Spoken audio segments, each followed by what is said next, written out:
സിദ്ധാർത്ഥ് പ്രഭു കഴിഞ്ഞ കുറച്ച് ദിവസങ്ങൾക്ക് മുമ്പാണ് ഇവൻ ഓടിച്ച വണ്ടി ഒരു വഴിയരികിൽ കച്ചവടം ചെയ്തുകൊണ്ടിരുന്ന ലോട്ടറി കച്ചവടം ചെയ്തുകൊണ്ടിരുന്ന ഒരു പാവപ്പെട്ട മനുഷ്യൻ, തമിഴ്നാട്ടുകാരനായിട്ട് ഒരു പാവ മനുഷ്യനെ കൊണ്ട് ഇടിച്ചിട്ട് ആ മനുഷ്യൻ പിന്നെ മരിക്കുകയുണ്ടായി. ആദ്യം ഹോസ്പിറ്റലിൽ അഡ്മിറ്റ് ചെയ്തു, അതിനുശേഷം ഇയാൾ മരിക്കുകയുണ്ടായി. അപ്പോൾ ഒരു കുടുംബം അനാഥനാക്കിയിട്ട് ഇവൻ ആ സമയം പോലീസിനെയൊക്കെ കണ്ണുവഴിച്ച് ഒളിവിൽ പോയിട്ടുണ്ടായിരുന്നു. അപ്പം അതുമായിട്ട് ബന്ധപ്പെട്ട് ആ വീഡിയോസൊക്കെ നമ്മൾ കണ്ടതാണ്. ഇവൻ വെറുതെ അല്ല വണ്ടി ഓടിച്ച് പോയി ഇടിച്ചത്.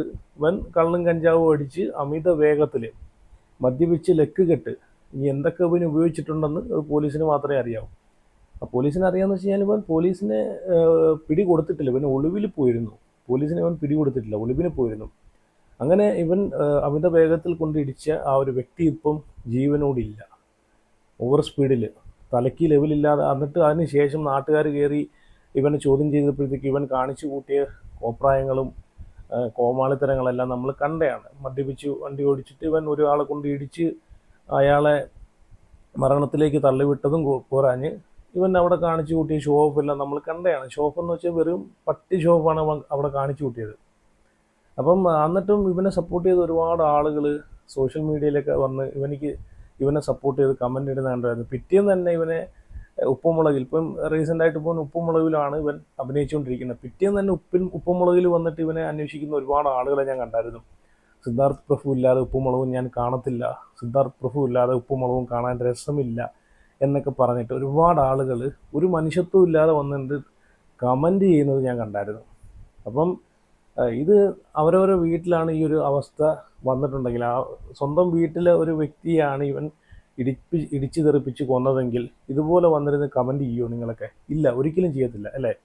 അപ്പോൾ അവനവൻ്റെ വീട്ടിൽ വന്നു കഴിയുമ്പോഴേ അവനവൻ്റെ ആ ഒരു വിഷമം മനസ്സിലാവത്തുള്ളൂ.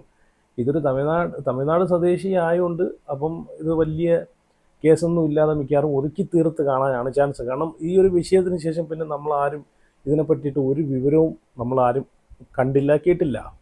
പക്ഷേ ഇവൻ ഒളിവിൽ പോയെന്നുള്ള വിവരം നമുക്ക് എല്ലാവർക്കും അറിയാമായിരുന്നു. അത്യാവശ്യം കുറേ ആളുകൾക്ക് അറിയാമായിരുന്നു. ഇവൻ ഈ ഒരു വിഷയത്തിന് ശേഷം ഇവൻ പോലീസിന് പിടികൊടുത്തില്ല, ഇവൻ ഒളിവിൽ പോയി. അപ്പം ആ ഒരാളെ കൊന്ന് വണ്ടി ഇടിച്ച് മദ്യപിച്ച്, ഇതൊരു അപകടം, വെറും ഒരു ആക്സിഡൻ്റ് അല്ല, ഇത് അറിഞ്ഞു വെച്ചുകൊണ്ട് അത് പോലീസ് നരഹത്യക്കെതിരെ ഇവനിക്ക്. അപ്പം പോലീസ് കേസെടുത്തേക്കുന്നത് എങ്ങനെയാണ്? അറിയാത്ത ഇത് എങ്ങനെയാണ് അറിയാത്ത നരഹത്യയാവുന്നത്?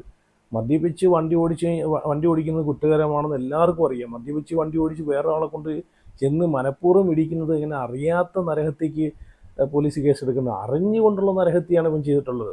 അപ്പോൾ പോലീസ് അങ്ങനെയാണ് കേസെടുത്തിട്ടുള്ളത്. പക്ഷേ പോലീസിനെ പിടി കൊടുത്തിട്ടില്ല. ആ സമയത്ത് ഇവൻ മുങ്ങി നടന്നായിരുന്നു. ഇപ്പം ഞാൻ കഴിഞ്ഞ ദിവസം നോക്കിയപ്പം ഇവൻ വീണ്ടും ഉപ്പും മുളകും എന്ന പ്രോഗ്രാമിൽ റീജോയിൻ ചെയ്തിരിക്കുകയാണ്. അപ്പോൾ ഇവൻ്റെ റീജോയിൻ കണ്ടപ്പോഴത്തേക്ക് വീണ്ടും ഇവൻ ഉപ്പും മുളകിലേക്ക് വന്നപ്പോഴത്തേക്ക് എല്ലാ ആളുകൾക്കും ഭയങ്കര സന്തോഷമായി. കാരണം വീണ്ടും ആളുകളെ സ്നേഹപ്രകടനമൊക്കെ ആ കമൻറ്റുകൾ ഞാൻ കുറേ വായിച്ചായിരുന്നു. കാരണം ഇവൻ സിദ്ധാർത്ഥ് പ്രഭു ഇല്ലാത്തതുകൊണ്ട് രസമില്ലായിരുന്നു. സിദ്ധാർത്ഥ് പ്രഭു ഇപ്പോൾ വന്നുകൊണ്ടാണ് ഈ ഉപ്പും മുളകും ഇപ്പോൾ ഒന്ന് ഉഷാറായത്.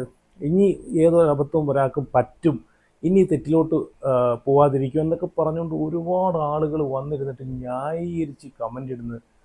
ഇത്രയും അതപ്പതിച്ച് പോയല്ലോ മലയാളികളെന്ന് ഓർക്കുമ്പോഴത്തേക്ക് സത്യം പറഞ്ഞാൽ പുച്ഛമാണ് തോന്നുന്നത്. ഇതൊക്കെ നിങ്ങളെ വീട്ടിൽ ഒരാളെയാണ് ഇവൻ ഇടിച്ച് കൊന്നതെങ്കിൽ നാളെ ആ പരിപാടിയിലേക്ക് ഇവൻ തിരിച്ചു വരുമ്പോഴത്തേക്ക് നിങ്ങൾ എന്താണ് ചെയ്യുന്നത്? ഇവനെ കൈകൊട്ടി സ്വീകരിക്കുമോ? വീണ്ടും ഈ പ്രോഗ്രാമിലേക്ക് വന്നതിന് ഇവനോട് നിങ്ങൾ ഫോൺ വിളിച്ച് ഇവനോട് നന്ദി പറയുമോ?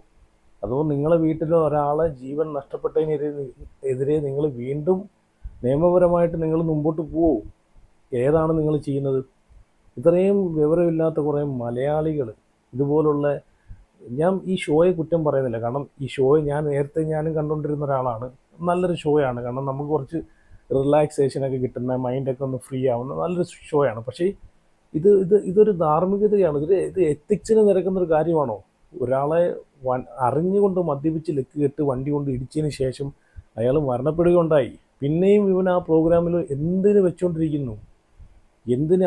ഈ ഉപ്പുമുളക് എന്ന ഒരു പ്രോഗ്രാം ഇനി ആരില്ലെങ്കിലും ആ ഒരു പ്രോഗ്രാമിൻ്റെ റേറ്റിങ്ങിൽ അല്ലെങ്കിൽ റീച്ച് അത് ആ പ്രോഗ്രാമിന് കിട്ടിയിരിക്കും.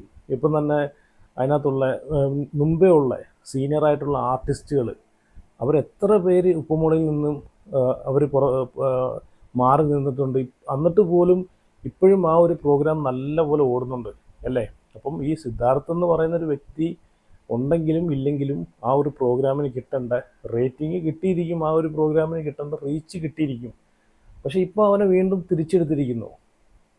അത് അതൊരു എത്തിക്സിന് നിരക്കുന്ന കാര്യമെന്ന് വെച്ച് കഴിഞ്ഞാൽ എനിക്ക് ഒരിക്കലും അതിനെ സപ്പോർട്ട് ചെയ്യാൻ പറ്റത്തില്ല. എനിക്ക് അത് അംഗീകരിക്കാൻ പറ്റത്തില്ല. കാരണം ഒരു കൊലപാതകിയെ ഒരു പ്രോഗ്രാമിലേക്ക് വീണ്ടും തിരിച്ചെടുക്കുന്നത് പോലെ ആയിപ്പോയി. കാരണം അയാൾക്കെതിരെ ഇപ്പം നിലവിൽ കേസും കാര്യങ്ങളൊക്കെ ഉണ്ട്. അപ്പോൾ പിന്നെ ആ ഒരു പ്രോഗ്രാമിലേക്ക് തിരിച്ചെടുക്കുന്നത് കൊണ്ട് എന്ത് ധാർമ്മികതയാണ് അതിലൂടെ എന്നാണ് എനിക്ക് അറിയാൻ വയ്യാത്തത്. ഞാൻ ആ വീഡിയോ ഒന്നും കൂടെ വെച്ചിടാം, നിങ്ങൾ കണ്ടു നോക്കും. ഇവൻ കള്ള് കുടിച്ച് അവിടെ കടന്നിട്ട് ആ ഒരു ലോട്ടറി കച്ചവടക്കാരനെ കൊണ്ടുപോയി ഇടിച്ചതിന് ശേഷം ഇവൻ റോഡിനകത്ത് കടന്ന് കാണിച്ചു കൂട്ടിയ കോപ്രായങ്ങളും ഷോ ഓഫും ഒന്നും കൂടെ ഒന്ന് കണ്ടു നോക്കേ. ദൈവം, നിയമം, കോടതി ഞങ്ങൾ വഴി വന്നേ, നീ എന്നെ പോക്ക എല്ലാ പുള്ളിനെ ഇടിച്ചിട്ട്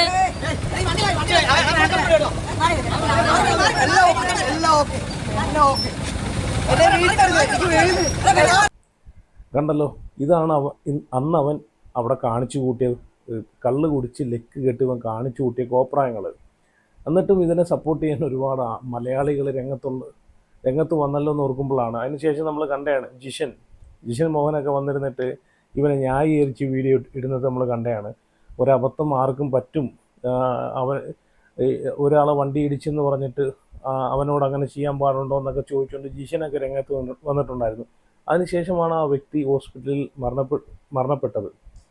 അപ്പം ഈ വിഷയത്തിന് ശേഷം അന്ന ഫുഡ് ബ്ലോഗ് എന്ന് പറഞ്ഞൊരു ലേഡി ഇവനിക്കെതിരെ രംഗത്ത് വന്നിട്ടുണ്ടായിരുന്നു. അപ്പം ഇവർ മുമ്പേ ഇവനിക്കൊരു വാണിംഗ് അല്ല, ഇവനോട് പറഞ്ഞ് മനസ്സിലാക്കിയിട്ടുണ്ട്. നമ്പർ 18 ഹോട്ടലുമായിട്ട് ബന്ധപ്പെട്ട വിവാദങ്ങളൊക്കെ നമ്മളൊക്കെ കണ്ടിട്ടുള്ളതാണ് അല്ലേ.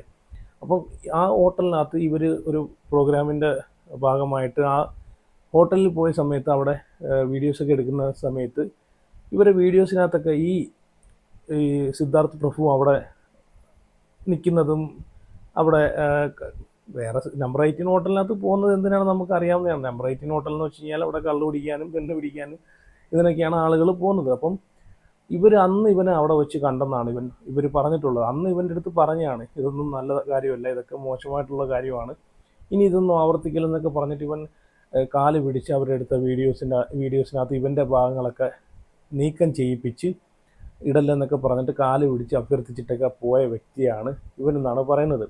അപ്പോൾ വീണ്ടും ഇങ്ങനൊരു കോലത്തിനകത്ത് ഇവനെ കണ്ടപ്പോഴത്തേക്ക് അവർ ഒരു പ്രതികരണവുമായിട്ട് വന്നിട്ടുണ്ടായിരുന്നു. അത് നമ്മൾ അന്നെല്ലാം കണ്ടതാണ്. ഞാൻ ജസ്റ്റ് അതിൻ്റെ ഒരു ഭാഗം കൂടെ ഇവിടെ നിന്ന് വെച്ച് തരാം, നിങ്ങളൊന്ന് കണ്ടു നോക്കേ. ശരിക്കും എന്നെ ചേച്ചിക്ക് സങ്കടം തോന്നുന്നുണ്ട് കേട്ടോ. നീ ഓർക്കുന്നുണ്ടോ 2021 ഒക്ടോബർ 21 കൊച്ചിൻ നമ്പർ 18 ഹോട്ടലിൽ വെച്ച് നമ്മൾ കണ്ടിരുന്നു. ഞാൻ നിൻ്റെ കൂടെ കുറച്ച് ഫോട്ടോസ് എടുത്തു. അത് കഴിഞ്ഞ് ഞാൻ എൻ്റെ വ്ളോഗിങ് വീഡിയോൻ്റെ ഇടയിൽ കുറേ നീ പതിഞ്ഞിട്ടുണ്ടായിരുന്നു. അത് കഴിഞ്ഞ് അവിടുത്തെ ദുരൂഹതയൊക്കെ അറിഞ്ഞും 2 പേര് മരണപ്പെട്ടപ്പോഴും ഇത് ഞാൻ കൊച്ചിൻ സിറ്റി പോലീസ് കമ്മീഷണർക്ക് പരാതി കൊടുത്ത സമയത്ത് ഇത് ചാനലുകാരെ ഏറ്റെടുത്തപ്പോഴും ഒക്കെ നീ എന്നോട് പറഞ്ഞ കാര്യമുണ്ട്, ചേച്ചി എൻ്റെ ഫോട്ടോസും വീഡിയോസും ഒന്നും റിവീൽ ചെയ്യല്ലേ. നീ മാത്രമൊന്നുമല്ല, മുൻനിര നായികമാരും ചെറിയ പിള്ളേർ നടന്മാരും ഒക്കെ അവിടെ ഉണ്ടായിരുന്നു. എല്ലാവരും എന്നോട് ആവശ്യപ്പെട്ടു, ചേച്ചി ഞങ്ങൾ ഇതിനകത്ത് വലിച്ചഴക്കല്ലേ, ഞങ്ങളൊക്കെ അവിടെ പെട്ടുപോയതാണ്. ആ വാക്ക് അന്നൊക്കെ ചാനലുകാർ എന്നോട് ചോദിച്ചു, ഈ മുൻനിര നടന്മാരെ റിവീൽ ചെയ്തൂടെ, പേര് പറഞ്ഞൂടെ, എനിക്ക് വേണ്ടിയതൊക്കെ പറഞ്ഞ് റീച്ച് ഉണ്ടാക്കാം. പക്ഷേ ഇത് ഈ 2025 ഡിസംബർ 25 ക്രിസ്മസ് ആണ്, ഞാൻ ഈ ദിവസം വരെയും ആ വാക്ക് പാലിച്ചു. പക്ഷെ നീ എന്നോടൊരു കാര്യം പറഞ്ഞിട്ടുണ്ടായിരുന്നു, ഞാൻ ഇനി ഇതിൻ്റെ ഒന്നും പുറകെ പോവില്ല ചേച്ചി, ഞാൻ നന്നായിക്കോളാം. എന്താ മോനെ അവസ്ഥ? ഇത് ഉപയോഗിക്കുന്നവരെ മാത്രമല്ല, ഇത് വൻനിരയിൽ ഉണ്ടാക്കി ഇങ്ങനെയുള്ള ആളുകളുടെ ഇടയിൽ എത്തിക്കുന്ന വൻ മാഫിയകളെയാണ് നമ്മൾ പിടിക്കേണ്ടത്. ലജ്ജ തോന്നുന്നു. ഇനി അന്നച്ചേച്ചി ഇതിന് പുറകിലില്ല. അന്നച്ചേച്ചിക്ക് അന്നച്ചേച്ചിൻ്റെ കുടുംബ സമാധാനമാണ് വലുത്. കേട്ടല്ലോ. അപ്പം ഇത്രയും അറിവോട് അന്ന് ഇവനോട് പറഞ്ഞു കൊടുത്തിട്ടുള്ള കാര്യങ്ങളാണ്. അപ്പം ഇന്നിപ്പം ഞാൻ ഇപ്പോൾ കഴിഞ്ഞ ദിവസം ഉപ്പുമുളകിൻ്റെ എപ്പിസോഡിനകത്ത് കുറേ കമൻറ്റുകൾ കണ്ട്. അപ്പം അത് കണ്ടപ്പോഴത്തേക്ക് എനിക്ക് ഇതാണ് ഓർമ്മ വന്നത്. കാരണം അപ്പോൾ അതിനകത്ത് ഇട്ടേക്കുന്ന ആളുകൾ കമൻ്റ് എന്ന് വെച്ച് കഴിഞ്ഞാൽ ഒരു അബദ്ധം ആർക്കും പറ്റും, ഒരു ചാൻസും കൂടെ കൊടുക്ക്, പാവമല്ലി എന്നൊക്കെ പറഞ്ഞാണ് ഒരുപാട് ആളുകൾ കമൻ്റ് ഇട്ടേക്കുന്നത്. അതാണ് ഞാൻ പറഞ്ഞത്, എനിക്ക് പുച്ഛമാണ് തോന്നിയിട്ട്. ഇവർക്ക് ഒരുപാട് അവസരങ്ങൾ, ഒരുപാട് കാര്യങ്ങൾ പല ആളുകളും പല സമയത്ത് ഇവനിക്ക് പറഞ്ഞു കൊടുത്തിട്ടുള്ളതാണ്. ഇതൊക്കെ നല്ല കാര്യങ്ങളല്ല, നീ പോകുന്ന റൂട്ട് ശരിയല്ല എന്നൊക്കെ പറഞ്ഞ് പല ആളുകളും.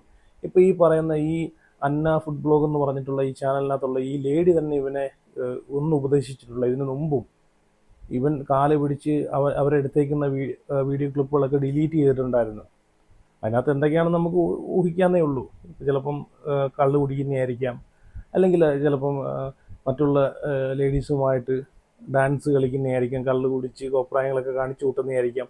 അപ്പോൾ എന്തായാലും ഇവനെ ഒരുപാട് ആളുകൾ ഇവനെ ഉപദേശിച്ചിട്ടുണ്ട്. എന്നിട്ടും ഇവൻ നേരെയാവാതെ പിന്നെയും ഈ പ്രവൃത്തികളൊക്കെ തുടർന്ന് അങ്ങനെ അവസാനമാണ് ഈ ഈ പറയുന്ന ഈ തങ്കരാജ് എന്ന് പറയുന്ന ലോട്ടറി കച്ചവടക്കാരനെ കൊണ്ട് വെച്ച് ഇടിച്ച് അയാളെ ജീവൻ വരെ നഷ്ടപ്പെട്ടത്. അപ്പോൾ ഇതിനെയൊക്കെ സപ്പോർട്ട് ചെയ്തിട്ട് പിന്നെയും ആളുകൾ വരുന്നതിന് തോർക്കുമ്പോഴത്തേക്ക് സത്യം പറഞ്ഞാൽ എനിക്ക് അത് കണ്ടപ്പോഴാണ് എനിക്ക് ഇതുപോലൊരു വീഡിയോ ചെയ്യണമെന്ന് തോന്നിയത്. ഇനി ഞാൻ ആ 1-2 കമൻറ്റുകൾ ഇവിടെ നിന്ന് വായിക്കാം. ഒന്ന് രണ്ടെന്നല്ല, ഒരുപാട് മഹാന്മാരായിട്ടുള്ള വ്യക്തികൾ ഇട്ടിട്ടുള്ള കമൻറ്റ് അതിനകത്ത് ഞാൻ കണ്ടായിരുന്നു. പക്ഷേ ഒരു 2-3 കമൻറ്റ് ഞാൻ ഇവിടെ നിന്ന് വായിക്കാം, ജസ്റ്റ് നിങ്ങൾക്കൊന്ന് കാണാൻ വേണ്ടിയിട്ട്. ഇതൊക്കെ നിങ്ങളൊന്ന് ആലോചിച്ച് നോക്കി. ഇതൊക്കെ നിങ്ങളെ വീട്ടിലുള്ള ഒരാൾക്കാണ് ഈ ഒരു അവസ്ഥ വരുന്നതെങ്കിൽ നിങ്ങളൊക്കെ ഇവനെ പൂമാലയിട്ട് വീണ്ടും സ്വീകരിക്കുമോ? അതാണ് എൻ്റെ ഒരു ചോദ്യം. ഇത് നിങ്ങൾ ആദ്യം മനസ്സിലാക്കുക. നിങ്ങൾ ഈ കാണുന്ന പ്രോഗ്രാമിനോട് ഓക്കെ, നിങ്ങൾ ആ പ്രോഗ്രാം കണ്ട് അതൊരു എൻ്റർടൈൻമെൻ്റ് ആയിട്ട് കണക്കാക്കി നിങ്ങൾ എൻജോയ് ചെയ്ത് പോവുക. അല്ലാതെ ഇതിനകത്തുള്ള കഥാപാത്രങ്ങൾ നിങ്ങളെ വീട്ടിലെ നിങ്ങളെ സ്വന്തം മക്കളെ പോലെ നിങ്ങൾ കണ്ടു കഴിഞ്ഞാൽ ഇതായിരിക്കും നിങ്ങളെയൊക്കെ അവസ്ഥ. കാരണം റിയാലിറ്റി എന്താണ്, റീൽ എന്താണ് മനസ്സിലാക്കാൻ പറ്റാത്തൊരവസ്ഥയിലേക്ക് തന്നെ നിങ്ങൾ പൊയ്ക്കൊണ്ടിരിക്കും. അതാണ് നിങ്ങളിപ്പോൾ ചെയ്തുകൊണ്ടിരിക്കുന്നത്. എന്നാലും 2-3 കമൻറ്റ് ഞാൻ ഇവിടെ വായിക്കാം. അതിനകത്ത് ഒരു മഹാൻ ഇട്ടേക്കുന്ന കമൻറ്റ് എന്താണെന്ന് വെച്ച് കഴിഞ്ഞാൽ, every person deserve A second chance. ഒരു മഹാൻ ഇട്ടേക്കുന്നത്. പിന്നെ വേറൊരാൾ ഇട്ടേക്കുന്നത്, സിദ്ധുവിന് ഒരു ചാൻസ് കൊടുത്തതിന്, ഒരു സെക്കൻഡ് ചാൻസ് കൊടുത്തതിന് ഫ്ലവേഴ്സ് ടീമിന് ഒരു ബിഗ് സല്യൂട്ട് എന്ന് പറഞ്ഞാണ് ഇട്ടേക്കുന്നത്.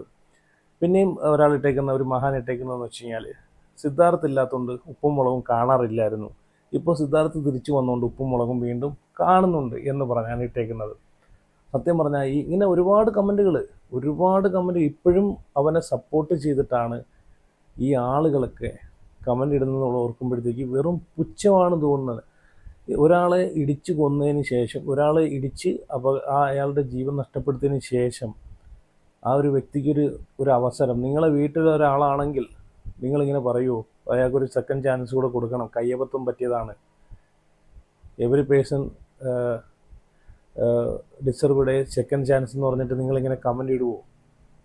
അല്ലെങ്കിൽ സിദ്ധാർത്ഥ് ഇല്ലാത്തതുകൊണ്ട് ഉപ്പും മുളകും ഞാൻ കാണാറില്ലായിരുന്നെന്ന്, നിൻ്റെയൊക്കെ വീട്ടിലെ ആൾക്കാണെങ്കിൽ ഇങ്ങനെ സംഭവിച്ചെങ്കിൽ നീയൊക്കെ ഇങ്ങനെ വന്നിരുന്ന് കമൻ്റ് ഇടുവോ? ഇല്ല, നീയൊന്നും ഇടത്തില്ല. ആദ്യം റീൽ എന്താണ്, റിയാലിറ്റി എന്താണെന്ന് മനസ്സിലാക്ക്.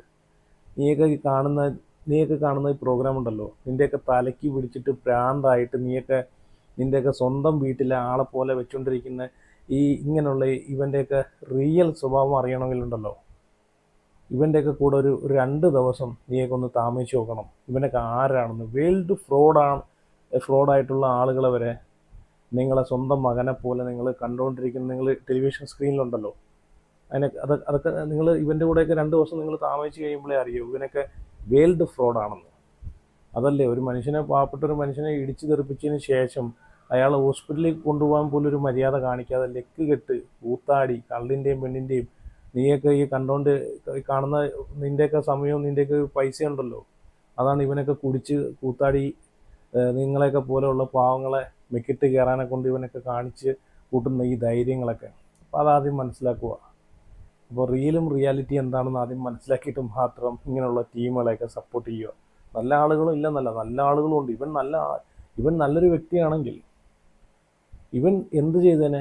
ആ ഒരു തെറ്റ് പറ്റിയെങ്കിൽ പൊതുസമൂഹത്തോട് വന്നു നിന്നിട്ട് ഇവൻ വിളിച്ചു പറഞ്ഞാൽ എനിക്കൊരു തെറ്റ് പറ്റിപ്പോയി, അങ്ങനെ ആയിപ്പോയി.